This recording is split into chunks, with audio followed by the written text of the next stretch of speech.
What's going on, guys? Welcome back to the channel, and I wanted to talk to you guys about something about glitch fairs. You guys see it in the title. I'm tripping. It's that time of year, like usually the beginning of the year, February, March time frame, a lot of glitch fairs start to pop up. And I think a lot of people are confused as to what glitch fairs are, and they don't understand the drawbacks that come with some of these fairs that you see popping up on Facebook, Instagram, Twitter. So what I wanted to do was I wanted to kind of explain some of the drawbacks of these glitch fairs and things you got to kind of look out for when you see these things pop up. So basically what a glitch fair is well, it used to be a fair that was accidentally extremely low, posted by the airline. So for example, Emirates has a flight from New York to Dubai for $120. That is clearly a glitch fare.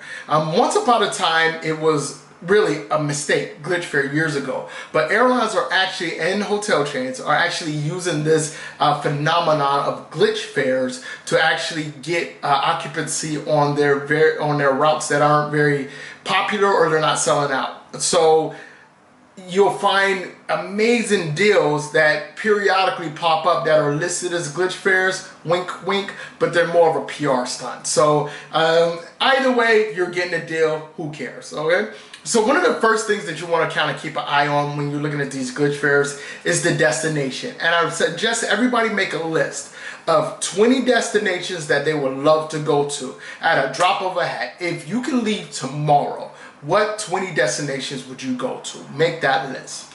So what you want to do when you make this list, you want to research how much these destinations cost when you get there. So basically, start at the foundation level. Accommodation, food, attractions, and transportation. Those are the 4 things that you want to check when you're pricing out a destination outside of the airfare, because we're talking about a glitch fair. And rank those places on your top 20 list from the most expensive to the least expensive.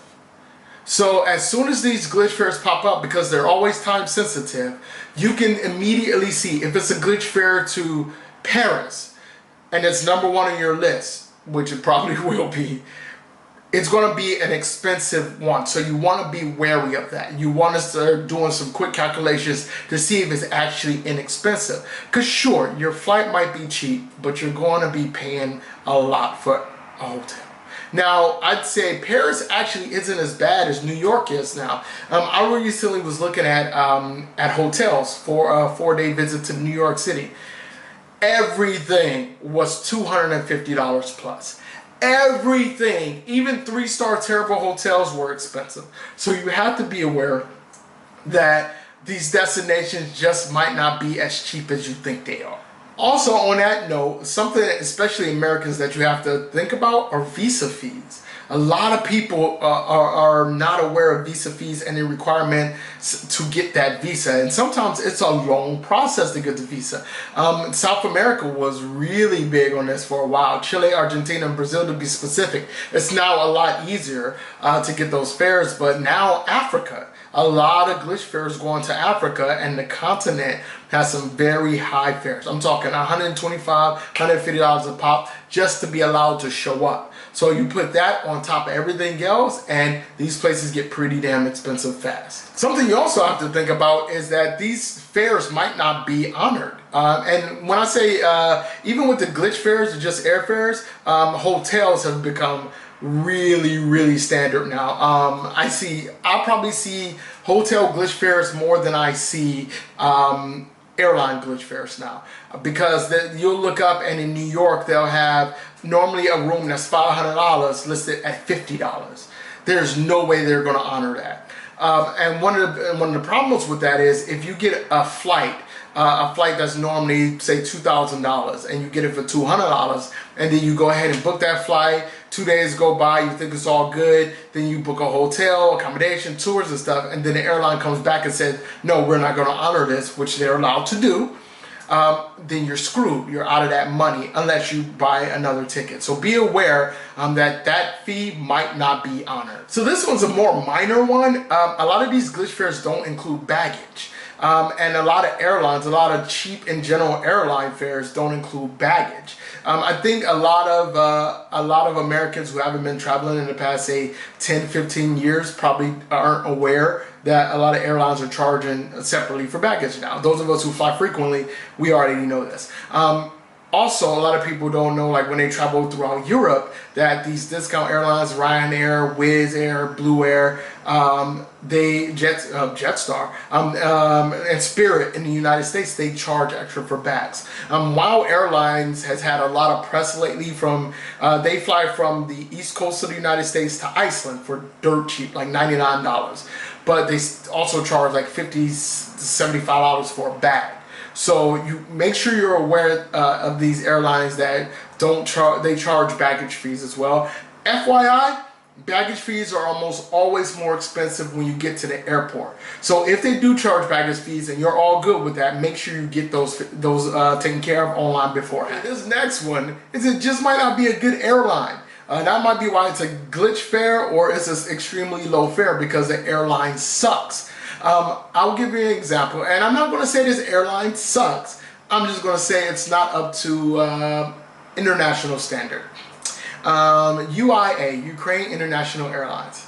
Ukraine International Airlines has flights from Kiev, Ukraine, to Bangkok, which is where I stay, and I fly them quite often. Their planes are terrible. They have probably, I would bet they have one of the oldest fleets in Europe. They're of a major carrier, or of a long-haul carrier. A long-haul carrier is a carrier who does international flights, long flights. That's a long-haul carrier for people who wonder. They probably have the oldest planes of any long-haul carrier.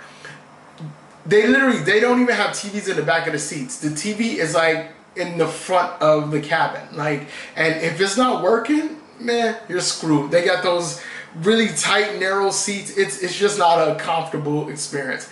But for €200, I'll fly in the baggage compartment, to be perfectly honest. So just be aware that the airline that you end up taking might not be a very good airline. Gulf Air is a great example of it. Gulf Air, they always have discount flights. China Eastern and China Southern, which I actually do like. I think they're quite good, but a lot of people don't like them. But they aren't even close to comparable to Emirates, Qatar, Singapore Air, Lufthansa, even American Airlines, who I don't like at all. But definitely be aware when you look at these glitch fares, look at the airline it is with, or these low fares. And the last point I want to make is that a lot of these discounts that I see, or these extremely low rates, especially like if you go to Skyscanner is notorious for this. They list the rates on these third-party websites, which are terrible usually. First off, these sites have terrible customer service.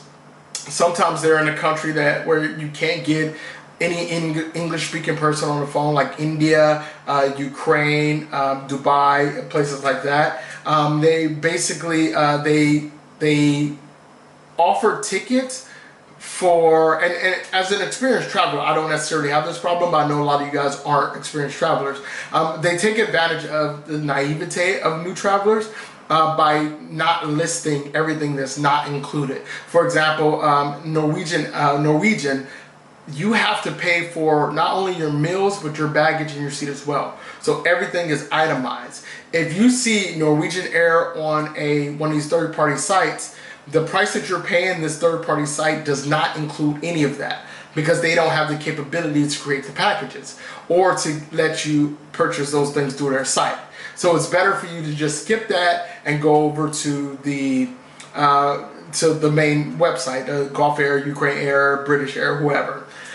With that said, if you're only doing carry-on and you don't care about your seat and you don't care about your meal, go for it. Go ahead and save yourself some money, because it might be okay, but I say be very careful with third-party sites. All right, guys, that's it for me. Glitch fairs could be really good. I think it's a dope thing. I've seen glitch fairs enable a lot of people who normally couldn't afford to travel, especially people of color in the United States. A big part of the Black travel movement has been these glitch fairs, pushing people to go to Dubai, to Thailand, to Paris, to Morocco, like amazing destinations for affordable prices. So outstanding experience.